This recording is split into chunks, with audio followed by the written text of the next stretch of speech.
Saudara-saudara, umat-umat Tuhan yang bersama-sama pada saat ini, kita mengucap syukur dengan berkat yang telah Tuhan berikan kepada kita. Karena kita dapat mengikuti firman Tuhan pada hari ini juga adalah berkat daripada Tuhan. Pada waktu ini mari kita berdoa. Bapa yang baik, Tuhan yang penuh kasih, kami berdoa saat ini memohon akal pikiran yang baik agar kami dapat mengerti firman Tuhan. Berkati semua yang bersama-sama dalam renungan ini.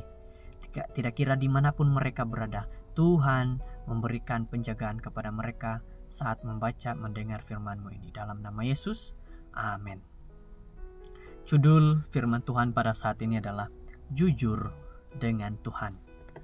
Saudara-saudara yang terkasih, kita harus jujur kepada Tuhan. Bagaimanapun keadaan kita, apapun yang terjadi kepada kita. Pada saat ini, ayat renungan di dalam Kisah Para Rasul 5 ayat 3 hingga 5. Tetapi Petrus berkata, "Ananias, mengapa hatimu dikuasai iblis, sehingga engkau mendustahi Roh Kudus dan menahan sebagian daripada hasil penjualan tanah itu? Selama tanah itu tidak dijual, bukankah itu tetap kepunyaanmu? Dan setelah dijual, bukankah hasilnya itu tetap dalam kuasamu? Mengapa engkau merencanakan perbuatan itu dalam hatimu? Engkau bukan mendustahi manusia, tetapi mendustahi Allah." Ketika mendengar perkataan itu, rebalah Ananias dan putuslah nyawanya. Maka sangatlah ketakutan semua orang yang mendengar hal itu. Sudah jelas, kelihatan terhadap kepercayaan adalah tertinggi dalam jemaah awal-awal. Maksudnya di sini harus kita ada kepercayaan, kejujuran.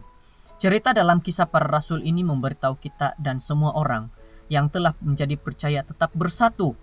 Dan segala kepunyaan yang mereka miliki adalah kepunyaan bersama. Dan selalu ada dari mereka yang menjual harta mereka, lalu membagikannya kepada semua orang sesuai dengan keperluan masing-masing. Bolehkah Anda membayangkan apa yang mungkin telah berlaku semasa memungut persembahan dalam gereja? Mereka ketika pinggan itu diedarkan, berapa orang meletakkan suatu di atas pinggan persembahan dan keluarga yang lain mungkin mengambil uang tersebut. Pastinya memberi persembahan pada waktu itu memerlukan tahap kepercayaan yang tinggi. Saudara-saudara, nasihat yang baik bagi kita pada saat ini. Dikatakan, bayangkan kalau dalam gereja itu orang beri persembahan, tetapi yang lain mengambil lagi persembahan. Tidak ada kejujuran di sana, tidak ada kepercayaan di sana. Saudara-saudara, sudah tentu godaan selalu ada di mana kemurahan para anggota gereja akan diambil kesempatan.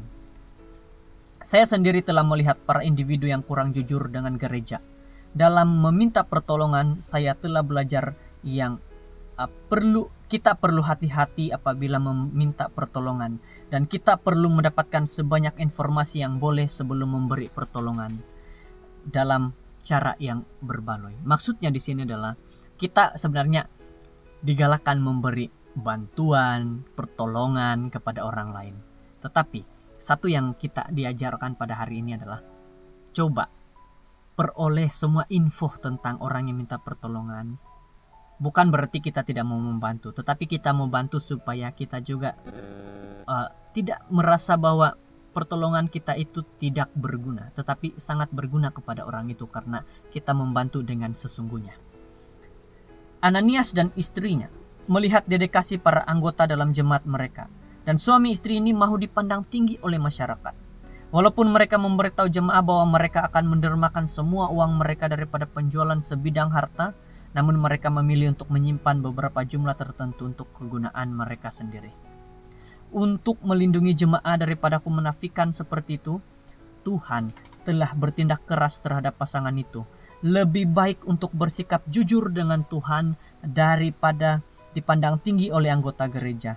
Marilah kita menjadi benar dalam semua persembahan kita, supaya Tuhan akan memberkati sumber-sumber yang mana kita boleh memilih untuk memberi secara bebas. Saya ingin katakan kepada kita pada saat ini, saudara-saudara, satu firman yang sangat baik kepada kita pada hari ini, waktu ini. Marilah kita diajak oleh Tuhan, kita diajak oleh semua bahwa marilah saudara-saudara, dalam gereja jadilah orang yang jujur di dalam gereja, supaya kita bukan mahu dipandang tinggi oleh anggota, tetapi kita mahu supaya Tuhan benar-benar memberkati kita. Mana yang saudara dapat pilih? Saudara sentiasa dihormati manusia, ataupun saudara benar-benar menerima berkat pimpinan daripada Tuhan? Mari kita pikirkan ini hal yang baik, yang menurut Tuhan, bukan menurut kita. Kiranya Tuhan memberkati. Mari berdoa. Bapa yang penuh kasih, kami berdoa pada saat ini, bersyukur kepada Tuhan, karena Tuhan sudah memberikan kami akal pikiran kebaikan dengan sesungguhnya. Kami dapat mengerti dengan baik firman Tuhan ini. Terima kasih teguran Tuhan, nasihat Tuhan buat kami. Terima kasih Tuhan, kami serahkan hidup kami kepadamu. Kami berserah hanya dalam nama Yesus Tuhan kami. Amin.